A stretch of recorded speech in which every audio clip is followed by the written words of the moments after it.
అందరికీ హృదయపూర్వక నమస్కారాలు.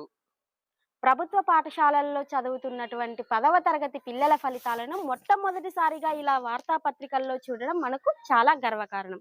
సగర్వంగా నిలబడి అనే ఈ మాట కేవలం ప్రకటనగా కాదు, మన ప్రభుత్వ బడుల గౌరవ గాథగా కనిపిస్తుంది. ఒకప్పుడు ఆశలు తక్కువగా చూసిన మన ప్రభుత్వ బడులు ఈరోజు పిల్లల కళలకు రెక్కలు తొడిగాయి.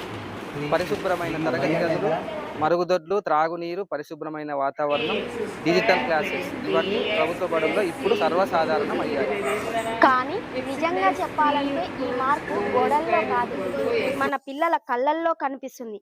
వాళ్ళ నమ్మకం, వాళ్ళ ధైర్యం, వాళ్ళ విజయాలే మన ప్రభుత్వ బడుల అసలు బలం. ఈ మార్కులు కేవలం సంఖ్యలు కాదు, పిల్లల కష్టం, గురువుల అంకితభావం, తల్లిదండ్రుల నమ్మకానికి ప్రతిబింబం. ఇక్కడ మొదలైన మీ పిల్లల ప్రయాణం విజయానికి తొలిమెట్టు.